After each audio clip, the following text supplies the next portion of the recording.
Visible. So okay, तो सबसे पहले गणेश जी का नाम लेते हैं, हम स्टार्ट करते हैं।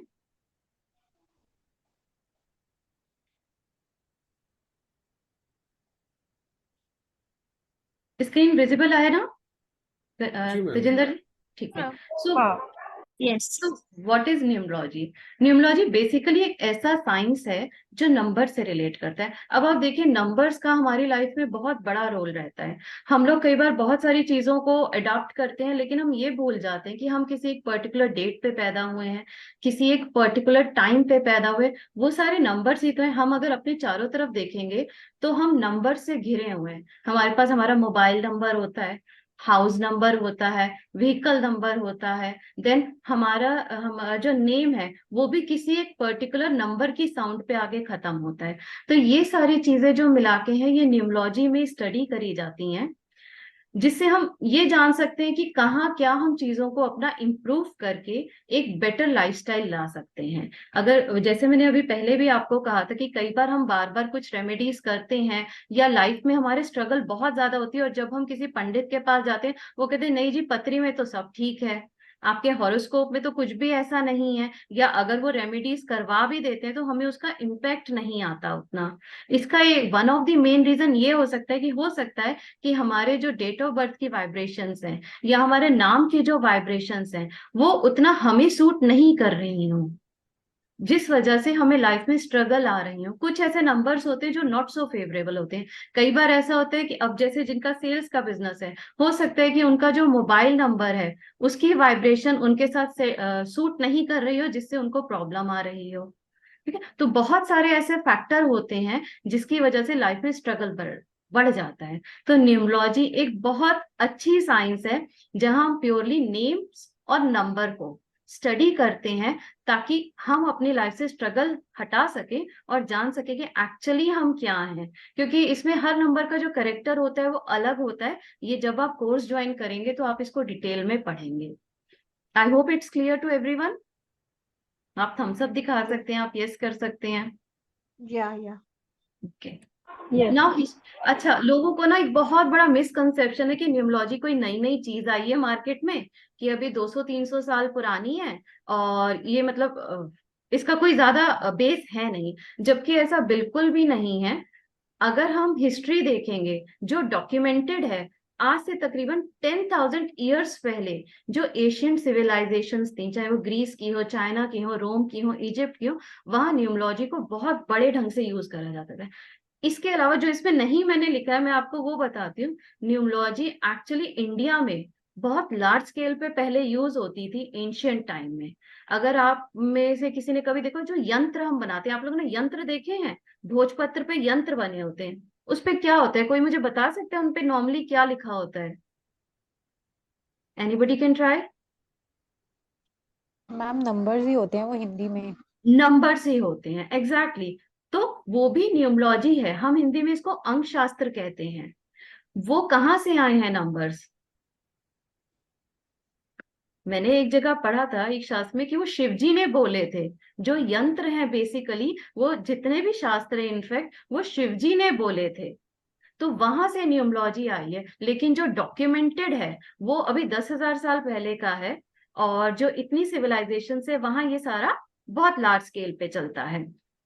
इसके अलावा एक चीज मैं आपको बताना चाहूंगी कि जो हम पढ़ रहे हैं, इसकी ना बहुत सारी ब्रांचेस हैं एक्चुअली। पता नहीं आप में से कितने लोग ये बात जानते हैं, यानी न्यूमरोलॉजी जो है वैदिक भी है, कईयों ने सुना भी होगा। इसके अलावा एक है कबाला, न्यूमरोलॉजी कहलाती है। फिर एक न्यू कबाला है, देन पाइथागोरियन है। आज से तकरीबन 400-500 साल पहले बहुत बड़े पैमाने पे इस पे रिसर्च करी गई थी, और तब से ये थोड़ा फिर से पॉपुलर होने लगी थी। न्यूमरोलॉजी कोई नई साइंस नहीं है। अगर आप में से किसी को ये लगता है कि ये कोई बहुत नई चीज है और अभी अभी आई है, या इंडिया के कुछ लोगों ने उसको बहुत हाईलाइट करा है, तो ऐसा बिल्कुल भी नहीं है। ये एक बहुत पुरानी साइंस है, बट बहुत अंडररेटेड रह गई है। जिस तरह हम बाकी ऑकल्ट की फील्ड्स को पढ़ते हैं, चाहे वो वास्तु शास्त्र हो, चाहे एस्ट्रोलॉजी हो, होरा शास्त्र हो, ये उतनी फेमस हो नहीं पाई है। लेकिन इट्स रियली ओल्ड, ये बहुत पहले की है। इसका सिंपल सा प्रूफ है कि जो हम यंत्र हैं, यंत्र में हमेशा नंबर्स होते हैं, that is also a part of numerology. It's clear to everyone? या नाउ Yes. बहुत सारे लोग ना बहुत सारे लोग कंफ्यूज रहते हैं, एस्ट्रोलॉजी या न्यूमरोलॉजी क्या है, कैसे है। मैं आपको एक चीज बताती हूँ, ये दोनों चीजें इंटरकनेक्टेड हैं। ऐसा नहीं है कि एस्ट्रोलॉजी बिना नंबर्स के हो जाती है, और ऐसा भी नहीं कि न्यूमरोलॉजी जो है ये बिना नंबर के हो जाएगी। ये दोनों बिल्कुल कनेक्टेड फील्ड्स हैं, एक दूसरे से इंटरकनेक्ट करती हैं। इन्हें जब भी आप स्टडी करते हैं, आपको इन दोनों फील्ड्स को साथ साथ स्टडी करना होता है। ये आइसोलेशन में आप इनको स्टडी नहीं कर सकते। बस ये है कि पढ़ने का तरीका अलग है, इम्प्लीमेंटेशन का तरीका अलग है, और थोड़ा सा टाइम डिवोशन का तरीका अलग है। जैसे न्यूमरोलॉजी है, वो उतना ज्यादा टाइम टेकिंग नहीं है। अगर आप में से कोई ऐसा है जिसको लगता है कि नहीं मुझे वैदिक नहीं समझ में आ रहा, या मैं केपी कर रहा हूँ कर रही हूँ और मुझे नहीं समझ में आ रहा, तो numerology is one of the best options, जिससे आप अपने बारे में और लोगों के बारे में जान सकते हैं। It's a very good science, जरूरत है इसको ढंग से पढ़ने की। नाउ न्यूमरोलॉजी, एक हम इसको ये भी कहते हैं, न्यूमरोलॉजी का एक ये भी पार्ट है कि एक सेल्फ हेल्प टूल की तरह है। सेल्फ हेल्प टूल का मतलब ये है कि कई बार ना हमें ना अपने बारे में जानने की इच्छा होती है कि हम क्या करें, या अपने बारे में कुछ ऐसा कि हम किस फील्ड में जाएं, या कौन सा दिन हमारे लिए कैसा रहेगा, कौन सा साल हमारे लिए कैसा रहेगा। लेकिन जो एस्ट्रोलॉजी है, हम उसको उतना इन डेप्थ पढ़ नहीं पाते। आप में से अगर कोई वैदिक पढ़ रहा हो, पराशरी पढ़ रहा हो, तो दे कैन इजिली अंडरस्टैंड कि वहां बहुत कुछ होता है समझने के लिए। देयर आर सो मेनी नक्षत्र, फिर उसके बाद राशियां, घर, हर एक चीज को पढ़ने का अलग तरीका है। सो थोड़ा सा मतलब हो सकता है कि किसी को लगे कि वो बहुत कॉम्प्लिकेटेड है। मैंने बहुत सारे ऐसे लोग अपनी लाइफ में देखे जिन्होंने बहुत अच्छे से एस्ट्रोलॉजी को पढ़ना शुरू करा, बट उसकी कॉम्प्लेक्सिटीज की वजह से उन्होंने मिड में ड्रॉप कर दिया कि नहीं भाई हमसे नहीं हो पाएगा। मैंने बहुत सारे ऐसे लोग देखे। लेकिन न्यूमरोलॉजी इतना ब्यूटीफुल साइंस है, अगर आपका ये नहीं भी है ना कि हाँ मुझे आगे इसको बिल्कुल एज अ करियर लेना है, या बहुत उसे ना, तो भी आप, मैं ये कहूंगी, आपको सजेस्ट करूंगी कि आप न्यूमरोलॉजी सीखिए। इससे आप अपने हिडन टैलेंट्स, अपने बारे में ज्यादा जान पाएंगे। कई बार ऐसा होता है कि हम पूरी दुनिया को जानते हैं और खुद से अनजान रह जाते हैं, लेकिन न्यूमरोलॉजी के थ्रू, अपने नंबर्स के थ्रू, अपने नेम के थ्रू आप खुद को भी जान पाएंगे। अगर आपको ऐसा लगता है कि आपके लाइफ में कोई ऐसा एरिया है जहां आप स्टक हो गए हैं, be it your job, be it your business, या आप मैरिज के मामले में, फ्रेंड सर्कल के मामले, आपको कहीं पे भी ऐसा लगता है कि आप बहुत स्टक फील कर रहे हैं और आपको उसका सॉल्यूशन नहीं मिल रहा, तो numerology is the right choice for you. आप खुद को बेहतर जान पाएंगे और अपने खुद की हेल्प कर पाएंगे। इसमें एक चीज और मैं ऐड करना चाहूंगी, न्यूमरोलॉजी बहुत सिंपल है समझने में। ये आप जैसे कोर्स ज्वाइन करेंगे आपको पता चलेगा।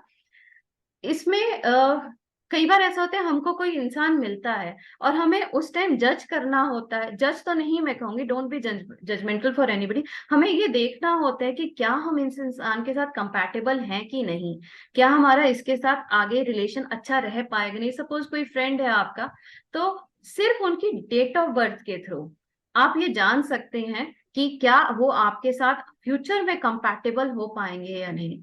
न्यूमरोलॉजी की एक बहुत ही ब्यूटीफुल चीज ये है कि हम में से बहुत सारे ऐसे लोग हैं जिनके पास अपना बर्थ का एग्जैक्ट टाइम नहीं है। I hope all of you will agree कि बहुत सारे ऐसे लोग हैं, 5 मिनट का अंतर है, या किसी को ये पता है कि इस दिन मेरा सुबह बर्थ हुआ था। पेरेंट्स ऐसा, स्पेशली जो बड़ी एज के लोग हैं, कि सुबह हुआ था शायद, या दोपहर हो रही थी उस टाइम। मतलब डेट ऑफ बर्थ तो सबके पास है, लेकिन जो टाइम को लेके कंफ्यूजन है वो हमेशा बना रहता है। अगर आप किसी एस्ट्रोलॉजर के पास जाएंगे या एस्ट्रोलॉजी की फील्ड में देखेंगे, तो आपको एग्जैक्ट टाइम पता होना चाहिए अपने बर्थ का, तभी आपका जो हॉरोस्कोप बनता है वो ठीक बनता है। नहीं तो मैंने ऐसा देखा है कि 2-4 मिनट अप या डाउन होने से लगन चेंज हो जाते हैं। लगन चेंज होने से आगे पूरा आपका जो हॉरोस्कोप बनता है वो ठीक नहीं आ पाता। तो आप जिंदगी भर खुद का ये जजमेंट ही नहीं कर पाते कि आपके लिए क्या चीजें अच्छी हैं, क्या चीजें बुरी हैं। हुआ है ऐसा किसी के साथ? कोई है जिसको अपना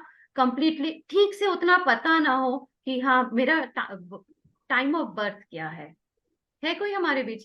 आप हैंड रेज कर सकते हैं।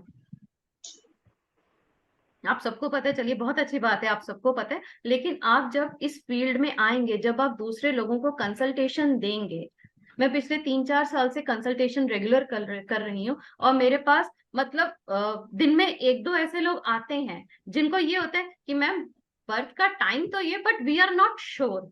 तो ऐसे लोगों के लिए न्यूमरोलॉजी एक बहुत अच्छी चीज है, क्योंकि अगर किसी को अपना टाइम ऑफ बर्थ उतना एग्जैक्टली नहीं भी पता, लेकिन डेट ऑफ बर्थ पता है, तो वो अपने बारे में और अपने फ्यूचर के बारे में काफी कुछ जान सकते हैं। देन आगे चलते हैं। अब ये है कि एज अ लेमैन, सपोज कोई ऐसा है जो कहता है नहीं मुझे ऑकल्ट में इतना प्रोफेशनली नहीं जाना, बट हाँ मेरा इंटरेस्ट है, मैं जानना चाहता हूँ या चाहती हूँ कि ये चीजें कैसे काम करते हैं। तो न्यूमरोलॉजी अगेन एक बहुत अच्छा जरिया है।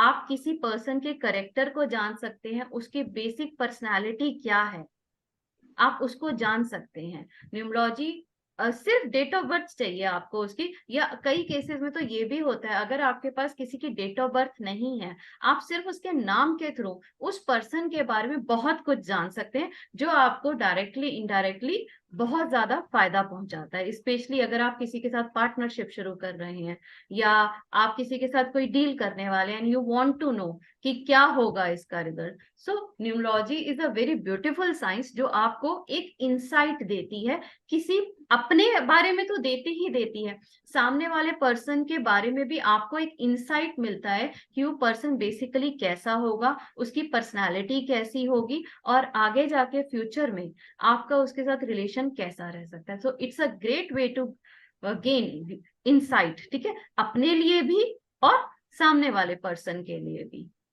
I hope it's clear to everyone till now. Yes, ma'am. Okay. So अब ये बात आती है, अब मैंने ना बहुत सारे ऐसे लोग देखे, मेरे पहले भी कुछ थे जानने वाले, मेरे स्टूडेंट्स थे, वो कहते थे न्यूमरोलॉजी मैम हमें तो मैथ्स आती ही नहीं, हम तो बहुत वीक है मैथ्स में, नंबर्स तो हमसे होते ही नहीं है, तो क्या हम ये कर पाएंगे? तो उन सभी लोगों के लिए गुड न्यूज है जिनको ऐसा लगता है कि they are weak in numbers. Numerology में मैथ्स नहीं चाहिए। अगर आपने बहुत ज्यादा पढ़ाई नहीं भी करी है, अगर आपको बेसिक अंडरस्टैंडिंग मैथ्स की नहीं भी है, तो भी इसका डिफिकल्टी लेवल इतना, मतलब ये इतना इजी है कि इसको कोई भी कर सकता है। अगर आप एक 9th-10th के बच्चे को भी बैठा दो ना ये समझने के लिए, वो भी बहुत अच्छे से इसको समझ के इम्प्लीमेंट कर सकते हैं, और आगे इसको अगर लेना चाहें तो एज अ प्रोफेशन ले सकते हैं। ये ऑकल्ट में सबसे इजी है, ये मोस्ट इजी थिंग जो है पूरे ऑकल्ट में। मैंने बहुत सारे अलग अलग ऑकल्ट की फील्ड्स को स्टडी करा है, अलग अलग वर्टिकल्स पे मैं काम करती हूँ। So in my knowledge this is the easiest thing in occult which one can learn and implement. तो समझ में आ रहा है सबको? Yes, Yes, yes, ma'am. ma'am. बिना किसी मैथ्स की नॉलेज के, क्योंकि मैंने देखा है जहां लोग नंबर्स के बारे में सुनते हैं उनको लगता है अरे बरे मैथ्स आ गया अब तो होगा ही नहीं। तो ऐसा कुछ भी नहीं है, ये सिर्फ नंबर्स हैं, और 1 से 9 तक तो सबको ही आते हैं आई गेस, चाहे आप कितना भी पढ़ो 1 to 9 सबको पता है ना, कोई ऐसा तो नहीं जिसको 1 to 9 भी नहीं पता। अगर आपको डिजिट्स में 1 to 9 आता है और बेसिक प्लस माइनस आता है, तो आप न्यूमरोलॉजी कर सकते हैं, ठीक है, चाहे आप कहीं पे भी रहते हैं आप इसको बहुत इजीली कर सकते हैं। आप अपनी हेल्प तो इसमें करेंगे ही करेंगे, आप अपने दूसरे फ्रेंड्स की हेल्प भी कर सकते हैं। तो अच्छा, अब हम आते हैं, हम जो मैंने जैसा बताया न्यूमरोलॉजी की बहुत सारी ब्रांचेस हैं, कबाला है, पाइथागोरियन है, शाल्डियन है, ठीक है। हम इस कोर्स में जो बेसिकली स्टडी करेंगे that is Lo Shu numerology. Lo Shu numerology Chinese numerology का पार्ट है और बहुत इजी है। संजीव जी आप कुछ पूछना चाहते हैं? मैडम मेरे को ना सिर्फ एक क्वेश्चन पूछना है, मैं अभी बाद में दिमाग से स्किप कर जाएगा इसलिए आप सॉरी लिख डिस्टर्ब कर रहा लीजिए, हूँ। चलिए अच्छा पूछ लीजिए। हाँ मैम, हम लोग ने जब ये एस्ट्रोलॉजी कर रहे हैं ना उसमें एक फील्ड है प्रोफेशन जो बहुत टफ है, जिसको कह रहे हैं कि इसको इसको निकालना बहुत मुश्किल है, इसमें कई कुछ चीजें इन्वॉल्व होती हैं, है ना। प्रोफेशन इतने चेंज हो गए हैं अब, जो पहले था एस्ट्रोलॉजी में वो। तो क्या अगर हमें ये जो हम एस्ट्रोलॉजी कर रहे हैं, बाकी सब ठीक है, किसी का करेक्टर हमें पता चल जाएगा, उसका नेचर पता चल जाएगा, बट कौन सा काम मेरे को बेनिफिशियल है, पार्टनरशिप पता चल जाएगा मेरे को, ओके यहाँ तक तो। बिल्कुल लेकिन क्या जो लाइन में चूज कर रहा हूँ, फॉर एग्जाम्पल मैं अभी कह रहा हूँ कि यार मैं कल रेस्टोरेंट खोलना है, तो क्या जी, फूडिंग रेस्टोरेंट मेरे को सूट करेगा या मेरे को मिल्क प्रोडक्ट सूट करता है, ये क्या हम इससे जान पाएंगे? बिल्कुल जान सकते हैं। और ये हमने इस सिलेबस में रखा है, इस कोर्स के अंदर हमने ये भी रखा है कि कौन से नंबर्स को कौन से बिजनेस प्रोफेशंस या जॉब सूट करती हैं। ये इसके कोर्स का ये पार्ट ही होगा। हम उस पर फोकस करेंगे जब हम उस दिन करेंगे, जिस भी डेट पे वो होगा, और ये मैं आप लोगों को अच्छे से एक्सप्लेन कर दूंगी। सो ये जी ठीक है। सो अब मैं आपको बता रही थी कि हम जो करेंगे that is basically Lo Shu न्यूमोलॉजी। It is a Chinese न्यूमोलॉजी। बहुत सारे अलग अलग फील्ड्स हैं। ये एक बहुत सिंपल तरीका है। हम इसमें अपनी डेट ऑफ बर्थ को देखेंगे, और इसके साथ साथ जो कोर्स में एक और हमने ऐड ऑन करा है तेजिंदर जी और मैंने डिस्कस करके, वो है नेम न्यूमोलॉजी। जो भी आपका नाम है, जैसा मैंने बताया कि कई बार ऐसा भी होता है कि बहुत सारे लोगों के पास अपनी डेट ऑफ बर्थ भी नहीं होती है। सो उन लोगों को भी ये हेल्प करेगा जिनके पास कोई डेट ऑफ बर्थ नहीं है। सिर्फ वो अपने नाम के बेसिस पे ही अपना फ्यूचर जान सकते हैं, और ये जान सकते हैं कि उनके लिए फेवरेबल क्या है और क्या नहीं है। चाहे वो प्रोफेशन हो, चाहे अगर बच्चे हैं तो एजुकेशन की फील्ड हो, या मैरिज कंपैटिबिलिटी हो, पार्टनरशिप हो, तो सिर्फ नाम के बेसिस पे भी ये सब कुछ जाना जाता है, जो हम इस कोर्स में आगे सीखेंगे। ठीक है, आई होप संजीव जी आपको अपना आंसर मिल गया। तो ये जो मैं दिखा रही हूँ इस टाइम जो आपके स्क्रीन पे है, ये लोशो ग्रिड है, जिसपे हम इस कोर्स में वर्क करना सीखेंगे कि कैसे ये हमारे लिए फेवरेबल हो सकती है और कैसे नहीं। आप इसमें जो कलर्स हैं, ग्रिड के अंदर जो कलर्स हैं, कलर्स पे अभी फोकस मत करिएगा, क्योंकि ये कलर्स खाली इस टाइम रिप्रेजेंटेशन के लिए हैं। हालांकि हर नंबर को कॉरेस्पॉन्ड करता हुआ एक कलर होता है, बट हम उसको कोर्स में ही डिस्कस करेंगे।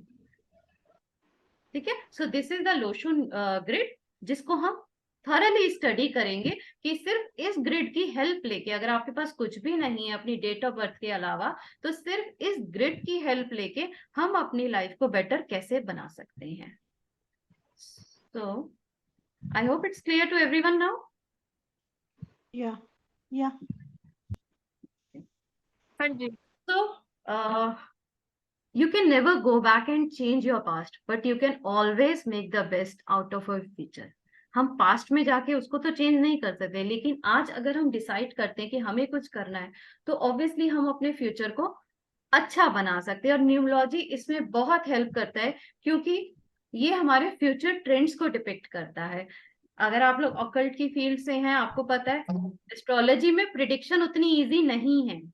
मैं खुद करती हूँ इसलिए आई नो उतनी इजी प्रिडिक्शन नहीं होती, और शायद ही कोई दुनिया में ऐसा एस्ट्रोलॉजर हो जो ये क्लेम करता हो कि उसकी 100% प्रिडिक्शन सही निकलती है। आई डोंट नो कि कोई ऐसा होगा जिसकी 100% प्रिडिक्शन सही निकलती है। लेकिन न्यूमरोलॉजी में आई वोंट से 100%, बट बहुत हद तक हम जो इसमें फ्यूचर ट्रेंड्स को प्रिडिक्ट करते हैं वो हमारे सही निकलते हैं। So this is the best time to start your life एक बेटर पॉजिटिव वे के